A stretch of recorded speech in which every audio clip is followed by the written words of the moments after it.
Bienvenidas y bienvenidos a este Deep Dive. Hoy nos sumergimos en un tema fascinante, la regulación del cannabis en Uruguay. Exacto. Tenemos fuentes sobre la ley pionera, la 1972, sus antecedentes, las figuras políticas y también, claro, el debate científico sobre los efectos. Sí, hay material sobre el THC, la salud pública. Nuestra misión hoy, pues, es destilar las claves de esta legislación uruguaya y sus implicaciones, ¿no? Que son muchas. Sin duda. Empecemos por el principio, si te parece. El contexto. Uruguay en 2013. Se convierte en el primer país del mundo en regular todo el mercado de cannabis recreativo, a nivel nacional. Sí, eso fue un hito. Impulsada bajo la presidencia de José Mujica del Frente Amplio. Claro, la coalición de izquierda que gobernaba entonces. Y la idea, según leemos, era, quitarle el negocio al narcotráfico, ¿no? Eso es. Y tratar el consumo más como un tema de salud pública y de derechos, no tanto de represión pura y dura. Ojo, que no surgió de la nada. Había figuras como Sebastián Savini muy metido en esto. O incluso Luis Lacalle Pou, que años antes, en 2010, ya había presentado algo sobre autocultivo. Cierto, el tema llevaba tiempo cociéndose, digamos. Incluso Jorge Batalle hablaba de legalización ya por 2001. Vale, entonces llega la ley. ¿Y cómo se articula ese acceso legal? Las fuentes hablan de 3 vías. 3 vías principales, sí, para mayores de edad y residentes. A ver, autocultivo en casa con un límite de plantas, ¿no? Unas 6 plantas y unos 480 gramos al año de cosecha. Correcto. Luego los clubes cannábicos, que son las asociaciones para cultivar en común. Entre 15 y 45 socios, hasta 99 plantas. Y la tercera vía, quizá la más comentada, la venta en farmacias. Y con un límite mensual, unos 40 gramos por usuario, y previo registro. Todo bajo el paraguas del IRCA. El Instituto de Regulación y Control del Cannabis. Exacto. Y lo que subrayan mucho las fuentes es que el objetivo, al menos el declarado, no era fomentar que la gente consumiera más, Claro, sino regular un mercado que ya existía para intentar reducir daños. entiendo. O sea, controlar la calidad, la venta. El IRCA fiscaliza toda la cadena, sí, y gestiona los registros, protegiendo la identidad, eso es importante. Y además, la ley no se queda solo en el acceso, pone límites. Claro, prohíbe la publicidad totalmente, limita dónde se puede consumir, parecido al tabaco, en espacios cerrados no, prohíbe vender a menores. Y conducir bajo los efectos, claro. Por supuesto, y también regula el uso medicinal e industrial del cannabis. O sea, es un control bastante exhaustivo. Llama la atención ese nivel de control, casi más que para el alcohol o el tabaco, ¿no? Es un enfoque muy específico, sí. Pero bueno, regular es una cosa.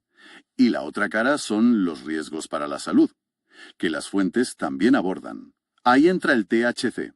El principal psicoactivo, sí. ¿Qué dice el material que hemos visto sobre si es, por ejemplo, cancerígeno? O si afecta al feto, si es teratogénico. A ver, la información aquí tiene matices importantes. Sobre si es carcinogénico, el riesgo principal que se identifica viene de fumar cannabis. Del humo. Claro, porque el humo lleva toxinas carcinógenos, muy similares a los del tabaco. Pero la evidencia directa sobre cáncer de pulmón, concretamente por cannabis, no es concluyente. ¿Por qué? Bueno, en parte porque mucha gente consume cannabis mezclado con tabaco, y es difícil separar los efectos. Ya. Lo que sí parece es que no hay pruebas de que el THC aislado, el compuesto químico, sea directamente cancerígeno. De hecho, se investiga para aliviar síntomas del cáncer. Interesante distinción. ¿Y sobre lo teratogénico, el riesgo para el feto? Ahí sí. Ahí las fuentes documentan una preocupación fuerte. El THC cruza la placenta. Llega al feto. Sí, y puede interferir con el desarrollo del cerebro, que es muy delicado en esa etapa. Se asocia con menor peso al nacer, partos prematuros. ¿Y problemas después? Posibles problemas de neurodesarrollo, sí. Atención, memoria. La recomendación es muy clara. Evitarlo totalmente durante el embarazo y la lactancia. Queda claro. La diferencia entre fumar la planta y el compuesto es clave, y el riesgo fetal es serio. Esto nos lleva a la responsabilidad del Estado, ¿no? Si regulas algo con riesgos, Exacto. ¿Qué obligación asumes? pues Pues mira, la propia ley uruguaya, en su artículo 12, lo dice. Obliga al Estado, a través de la Junta Nacional de Drogas y del propio IRCA, a hacer campañas ¿campañas de qué tipo? de educación y de prevención sobre los riesgos. Como se prohíbe la publicidad, esta labor informativa del Estado es crucial. Tiene sentido. Las fuentes sugieren que si el Estado no cumple bien con esa función, informando en medios masivos y tal, pues estaría incurriendo en una omisión. Una omisión que iría contra el propio objetivo de la ley, que era reducir daños. Exactamente. La ley crea esa tensión, ¿no? Regula el acceso, pero exige una prevención muy activa.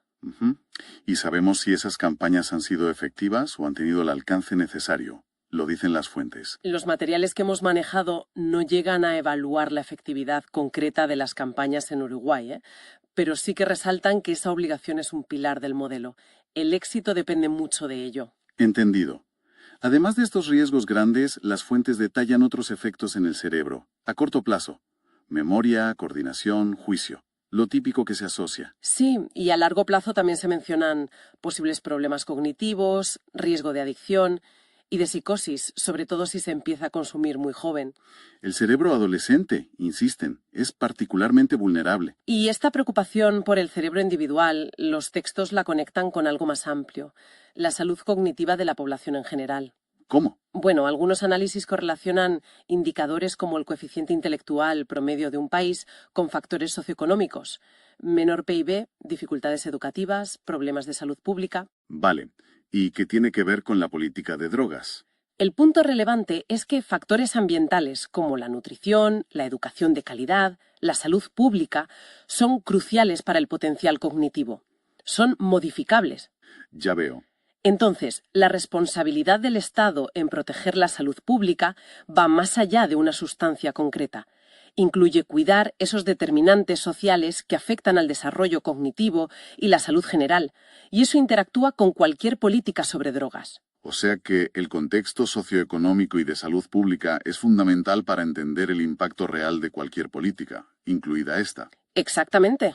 Entonces, resumiendo un poco todo esto, Uruguay dio un paso audaz, reguló el cannabis, buscando controlar el mercado, reducir daños del narcotráfico. Sí, un enfoque muy pragmático, en cierto modo.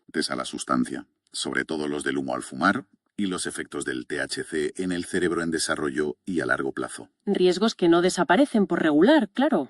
Y por eso la responsabilidad del Estado en informar, en prevenir, en educar, es absolutamente clave en este modelo uruguayo. No, totalmente. Es la contrapartida necesaria a la regulación del acceso. Y como reflexión final, ¿qué quizás se desprende de todo esto? Pues mira, si la viabilidad de una política así, de reducción de daños, depende tantísimo de que la educación pública sobre los riesgos sea robusta y eficaz, la pregunta es, ¿cómo podemos medir si el Estado realmente está cumpliendo bien esa función esencial? O sea, ¿cómo saber si se está informando de verdad, más allá de simplemente haber facilitado un acceso regulado? Es una pregunta clave, creo, para evaluar el impacto real de la ley a largo plazo. Hazme una lista con nombres de los políticos uruguayos que apoyaron el cultivo de marihuana. Gemini contesta. La regulación del mercado de cannabis en Uruguay, Ley número 19.172 de 2013, fue una iniciativa impulsada principalmente por el Poder Ejecutivo durante la presidencia de José Mujica, Frente Amplio. A continuación, se mencionan algunos de los políticos uruguayos que estuvieron involucrados o apoyaron activamente el proyecto de ley o ideas relacionadas con la regulación del cannabis. José Mujica, Frente Amplio, presidente de la República en el momento de la aprobación de la ley y principal impulsor de la iniciativa a nivel ejecutivo. Sebastián Sabini, Frente Amplio, diputado que fue uno de los redactores de un proyecto de ley previo en 2011 sobre el autocultivo y uso medicinal, y un defensor clave de la regulación. Luis Lacalle Pou, Partido Nacional. Si bien su partido no votó mayoritariamente la ley en 2013, se registra que como diputado, a fines de 2010, presentó un proyecto de ley que legalizaba el autocultivo de marihuana, siendo este el primer proyecto de este tipo. Fernando Amado, Partido Colorado, en ese momento participó en la redacción de un proyecto de ley sobre la autoproducción y uso farmacéutico de cannabis en 2011. Daniel Radio, Partido Independiente, participó en la redacción del proyecto de ley de 2011 junto a Sabini y Amado. Nacional Núñez, Frente Amplio, también fue un diputado mencionado como participante en la redacción del proyecto de ley de 2011. Jorge Batlle, Partido Colorado, si bien no estuvo en el gobierno cuando se aprobó la ley, como presidente en 2001, declaró públicamente la necesidad de pensar en una legalización de las drogas, respaldando una visión liberal y pragmática sobre el tema. La ley número 19.172 finalmente fue aprobada por el Poder Legislativo en diciembre de 2013, con el apoyo de la mayoría de los legisladores del partido de gobierno, el Frente Amplio. Por cierto, para desbloquear la funcionalidad completa de todas las aplicaciones, habilita la actividad en las aplicaciones de Gemini.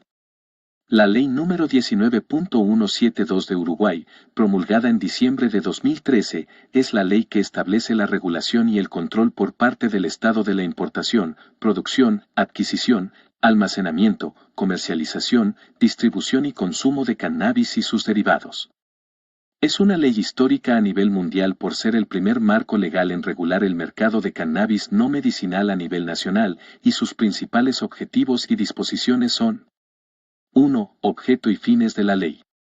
La ley tiene un enfoque de salud pública, derechos humanos y lucha contra el narcotráfico. Sus objetivos primordiales son: proteger a los habitantes de los riesgos asociados al vínculo con el comercio ilegal y el narcotráfico. Atacar las consecuencias sanitarias, sociales y económicas del uso problemático de sustancias psicoactivas. Reducir la incidencia del narcotráfico y el crimen organizado. Promover la salud pública mediante campañas de educación y prevención. 2. Formas de acceso legal, para mayores de edad con residencia en Uruguay. La ley estableció 3 vías excluyentes de acceso al cannabis psicoactivo para uso recreativo, todas bajo registro y control estatal. Vía de acceso, regulación principal límite. 1. Cultivo doméstico, autocultivo, permite el cultivo y la cosecha en el hogar. Hasta 6 plantas de cannabis hembra con flor, y un producto de la recolección de hasta 480 gramos anuales por casa. 2. Clubes de membresía cannábica permite la creación de asociaciones civiles con fines de cultivo colectivo y distribución entre sus socios. Entre 15 y 45 miembros. Pueden plantar hasta 99 plantas y el límite de distribución a cada socio es de 480 gramos anuales. 3. Venta en farmacias. El cannabis es producido por empresas privadas bajo licencia y fiscalización del Estado, IRSECA. Un máximo de 40 gramos mensuales por usuario registrado. 3. Creación del IRSECA. La ley creó el Instituto de Regulación y Control del Cannabis, IRSECA, un organismo bajo la órbita de la Junta Nacional de Drogas, con la finalidad de regular y fiscalizar todas las actividades de la cadena productiva y de distribución, plantación, cultivo, cosecha, etc. Crear y gestionar los registros de autocultivadores, miembros de clubes y adquirentes en farmacias, garantizando la protección de la identidad y la privacidad de los usuarios. 4. Otras disposiciones clave. Uso medicinal e industrial, también regula las actividades de cannabis para fines de investigación científica, elaboración de productos terapéuticos de uso médico y cáñamo industrial. Prohibición de publicidad, prohíbe toda forma de publicidad, promoción o patrocinio de los productos de cannabis psicoactivo. Restricciones de consumo. El consumo de cannabis psicoactivo está sujeto a las mismas restricciones que el tabaco, es decir, está prohibido en espacios cerrados públicos o privados con acceso público. Prohibición a menores. Prohíbe el acceso al cannabis psicoactivo con fines recreativos a menores de 18 años. Conducción. Prohíbe manejar vehículos bajo el efecto de cannabis, estableciendo límites de THC en sangre o aliento para conductores. ¿El THC es carcinogénico o teratogénico? La investigación científica sobre los efectos del THC, tetrahidrocannabinol, se centra en 2 áreas distintas en cuanto a sus posibles propiedades cancerígenas y teratogénicas. La respuesta se puede resumir así. Carcinogénico, cáncer. La mayor preocupación de riesgo de cáncer está relacionada con el acto de fumar el cannabis, no necesariamente con el THC puro en sí. Teratogénico, riesgos en el desarrollo fetal. Existe una fuerte preocupación y evidencia de que la exposición prenatal al THC puede afectar negativamente el desarrollo fetal y neurológico del niño, por lo que se recomienda encarecidamente evitar su uso durante el embarazo. A continuación, se detalla la evidencia para cada uno. 1. ¿Es carcinogénico el THC? Riesgo por fumar cannabis. El humo del cannabis contiene muchas de las mismas toxinas y carcinógenos, sustancias que causan cáncer, que se encuentran en el humo del tabaco, como el benceno, alquitrán y amoníaco. Los fumadores de cannabis a menudo inhalan más profundamente y mantienen el humo por más tiempo, lo que puede aumentar la exposición de los pulmones a estas sustancias nocivas. Evidencia no concluyente, cáncer de pulmón aunque el humo es cancerígeno. Los estudios epidemiológicos han tenido dificultades para establecer una asociación concluyente y consistente entre el consumo de cannabis fumado y un mayor riesgo de cáncer de pulmón, especialmente comparado con el tabaco. Esto se debe a que muchos usuarios de cannabis también fuman tabaco, lo que complica distinguir el efecto individual de cada sustancia. THC aislado. La evidencia actual no establece que el THC puro tenga propiedades carcinogénicas de manera directa.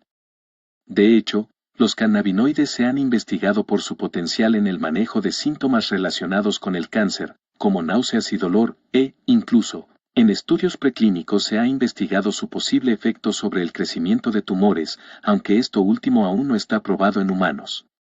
Conclusión sobre carcinogenicidad. El humo del cannabis es cancerígeno y representa el principal riesgo de cáncer de pulmón y vías respiratorias. El rol del THC puro en la formación de tumores es un área de investigación en curso y no está probado en la actualidad. 2. ¿Es teratogénico el THC? El término teratógeno se refiere a cualquier agente que pueda causar un defecto de nacimiento o una alteración en el desarrollo fetal. Riesgo elevado en el embarazo. El THC puede atravesar la placenta y llegar al feto. El sistema endocannabinoide es fundamental para el desarrollo del cerebro fetal y la interferencia del THC puede causar alteraciones. Efectos documentados en el desarrollo. La exposición prenatal al cannabis, y por lo tanto al THC, se ha asociado con menor peso al nacer. Parto prematuro.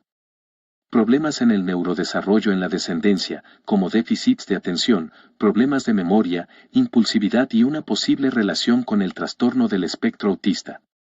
Recomendación médica. Debido a estos riesgos potenciales para el desarrollo del feto, las organizaciones de salud pública y los profesionales médicos recomiendan enfáticamente que las personas eviten el uso de cannabis, incluido el THC, durante el embarazo y la lactancia.